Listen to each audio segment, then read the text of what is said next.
Hey guys, it's Rahim. Welcome back to the channel. If you're new to this channel, smash the subscribe button because I talk about property investment, personal development, and how to gain financial freedom. The biggest killer drugs, the addiction that nearly killed me. In this video, I'm going to share with you how you can avoid that addiction that nearly killed me in order to save your life. And the surprise that you're going to get out of this video is that almost everyone are addicted to that drug. It is a drug that people campaign for. It is a drug that people get you to do so many stuff about. It is a drug. Once you've got addicted to it, your life will depend on it. Your family life will depend on it. And it's really hard to win yourself out of it. 2013.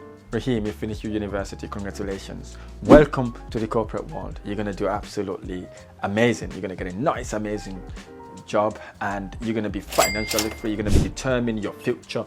Everything will be absolutely amazing for you. Congratulations. Congratulations. I'm really, really proud of you. I'm super, super proud of you. And I would have never thought my foster child would achieve what you've just achieved. Word, encouragement I heard from my foster mom. I was super proud. I was really not just proud to have achieved a certificate, a degree. I was super proud to be able to be the first person in my entire generation to get a degree. So it was really, really crazy when I think about it. So that's the feeling you get once you've achieved your degrees, or once you've been told the world has become your oyster. Only to realize I was getting introduced to the biggest and most addictive killer drug that really, really nearly killed me. You may be thinking, what is that drug? That drug is called employment. E-M-P-L-O-Y-M-E-N-T. The biggest killer drug is employment. So if you really want to learn and understand why I call employment the biggest killer drugs, stay until the end. I will walk you through step by step on how this is the most addictive drugs that gives the government the most and highest return on their investment. Let's get to it. Before we talk about the biggest killer drug, employment, let's define what employment is. Employment is an agreement between an employer and an employee that the employee will provide certain services. In return, the employee is paid a salary or hourly wage. So basically, that's what employment is. So you work for someone, they pay you, you go your way, they go their way. But the way they've done it now, you don't go away, they get you stuck in. So once you've got stuck in, then obviously you then continually provide them that service. So in essence, you make money when you work for them for the hours you've invested working for them. What is the problem with this? Because you'll be thinking, well, that's normal, right? It is normal because that's why there are 99% of poor people around the world, because we've been framed that way by you need to go to school, college, university, and then obviously get yourself a job. I'm not saying going to university is a bad thing, right? But not every one of us needs to go to uni, but maybe most people needs to go to uni so they can start working for people, or maybe get addicted to what I've just told you. But if you want to be a businessman, perhaps you want to be an entrepreneur, do you really need to go to uni for that? Maybe you want to get someone who's experienced in the field you want to get into, mentor them, get them to mentor you rather, and shadow them, maybe spend time with them. I think that will give you better return on your investment than actually working for someone. So why is employment the biggest killer drug? Number one is low income. You may be thinking if you're a doctor, you're an accountant, or you're a lawyer, you're kind of earning lots of money. Looking at the time and effort or what you've done to get to that level, is really you are compensated for the amount that you have put in. Working for a company often means having a fixed salary, meaning you cannot increase it, you cannot decrease it. It stays exactly the same amount. And perhaps if you're lucky, you get 1% or 2% bonus if the company did really well. But it stops there. It's a fixed salary, right? Whatever you do, you're not going to go past that amount, which can limit your earning potential compared to an entrepreneurship or an investment. Suppose you're an entrepreneur, you got a business, perhaps someday you make a fixed income, someday you surpass the income, someday you make less. But the beauty about being an entrepreneur or a business person, you dictate how much you want to earn. And when you start making wins, you make massive, gigantic wins. There are no restrictions. In contrast, when you're working for someone, you're seriously digging out, mining, doing all this sort of thing for that company. But at the end of the day, they only pay you a £2,000 or £3,000 check. If you're lucky, you get £5,000 if you're an accountant or if you are a doctor. But end of, you're not gonna get more than that, right? But when you become an entrepreneur, then basically it gives you that opportunity to learn and advances, and perhaps if you got an investment, obviously you make money that way. That's one of the massive problem with this addiction, because now suppose you got this fixed income. Let's say you're on maybe let's say £50,000 if you're one of those, like maybe you're not even 50% of the population, right? So what would happen at that point? You're gonna start to get your mortgage, right? Once you've got your mortgage, you need to get a car.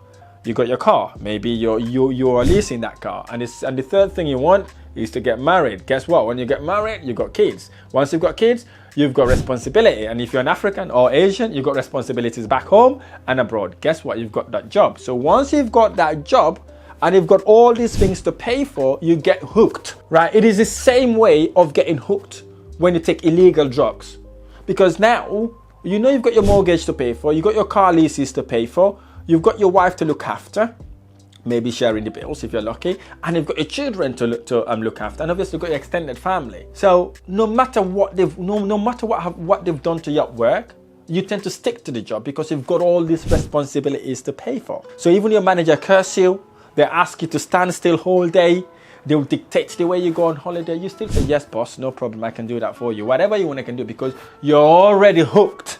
They made you hooked. And what made it so worse, they've got something that we call benefit in kind. They get you to get a car under the company name, or they give you some benefit so you can become a loyal servant on the addiction. Because they've given me this car, if I leave them, it's a bit not fair if I do that. And again, some of them, they've got this clause in those contracts by saying if you provided you a car, you would have to work for a certain amount of years. And what they tend to do also is, okay, now we can provide you some money to advance your education. They will pay for your CIMA qualification, or chartered accountancy, or your professional qualification, whatever that may be for you. But guess what? Once they've done that for you, there's a catch in there. They say, listen, you have to be a servant for us for 5 years in order for us to be able to let you go, right? That gets you hooked. That's get you properly hooked.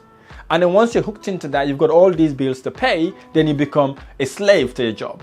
So even your manager curse you, even anybody said anything to you, you'll just have to literally abide to it, because you know, basically, you've got all these expenses to pay. If you quit your job now, you've got nothing to live on.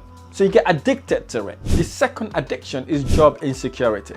Now you've got all these bills to pay. You're worried now the company not to sack you, because you feel so secure in that job. You have not even bothered to look for other jobs. You're just in that job now. Literally, you're so insecure.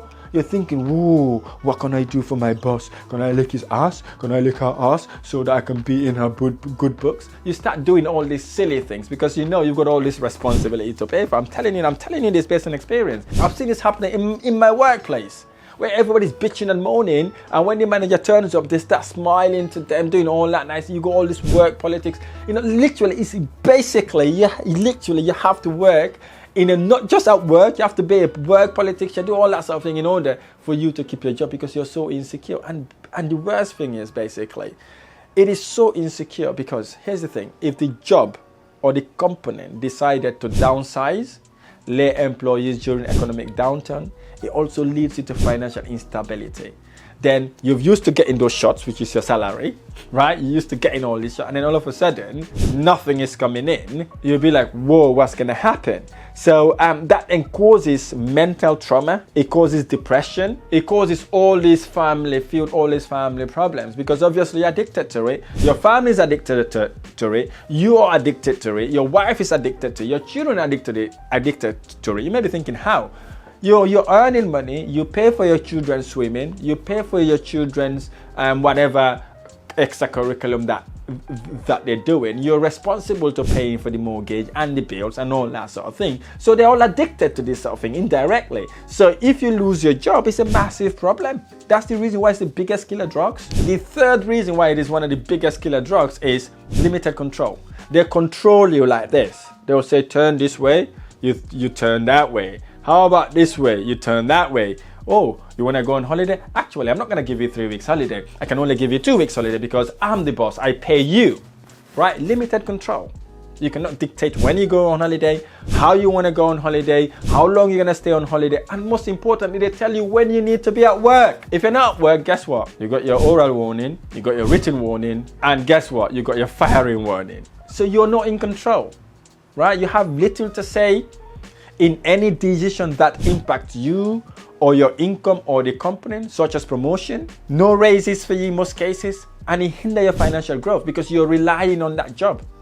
Right? You're not thinking about how can I expand, how can I go, because you're so addicted to it. You just rely, you're now secure basically, or you're thinking you're secure. I've got my £3,000 every single month, so hey, who give a monkeys, you know? It pays for my bills, it pays for my cars, I'm okay. You're only one paycheck away from being bankrupt. So it's very addictive. So no matter what they do, they'll control you. They do whatever you want, whatever they want to do with you without your say so. You're like a slave basically. I've got no choice because it gets you to get into all these expenses. You've got credit card debts, you've got your mortgage, you've got so many stuff to pay for. So however way they turn you around, you literally say, yes, I'm happy with it. Ask you jump a mountain, you ask how high it is. Because you don't give a monkeys, you still want to jump because you're addicted to employment.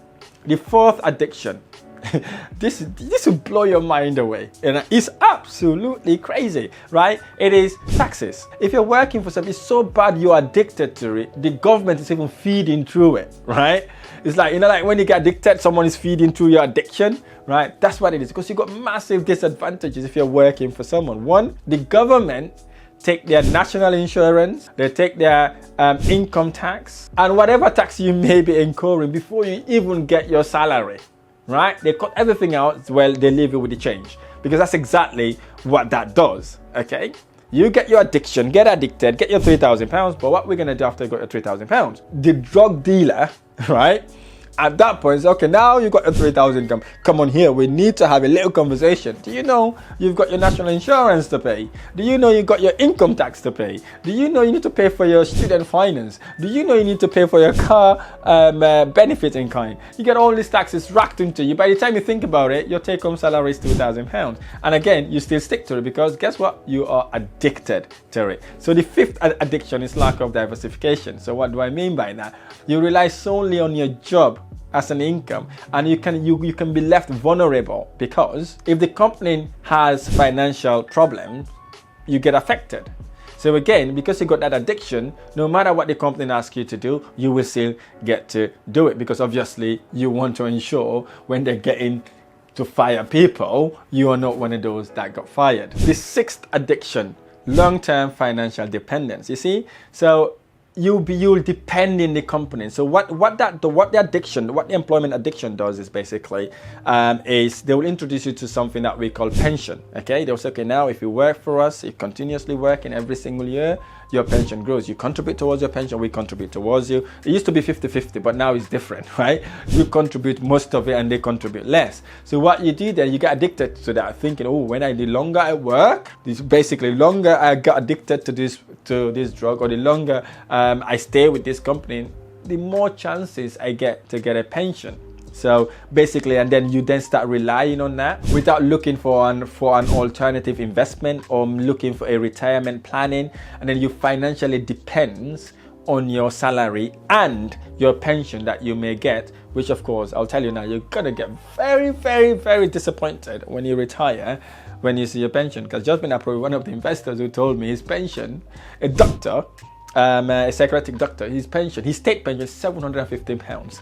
Unbelievable, £715. That's what you get after being a doctor. So it's just absolutely crazy. So you get these financial challenges afterwards, and then you cannot really be able to live your life the way you want it or the way you envision in it after working for 40, maybe 50 years, only to find out the pension is not really enough for you. So these are the sixth addiction. So think about it this way. It's exactly the same of taking drugs, unfortunately.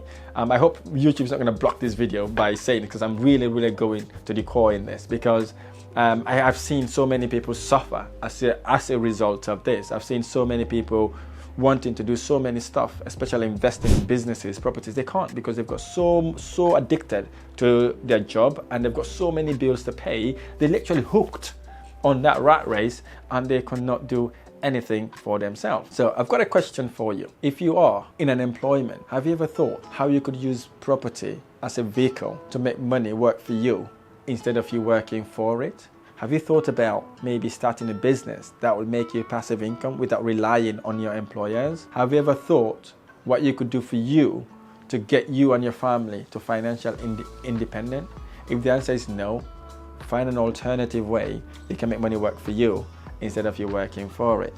Here's the thing, I've got a good news for you. The good news I've got for you is, if you are interested to learn how to make money work for you instead of you working for it through investing in property, I'd love to have a meeting with you. I'd love you to book one of my specialists to learn how they may be able to help you start and scale in property investing, where you can get money working for you instead of working for it, and then your job becomes an alternative, not a mandatory. Okay, if you really like this video, smash the like button below, subscribe to my channel for more amazing videos. I look forward to sharing next video. Thank you.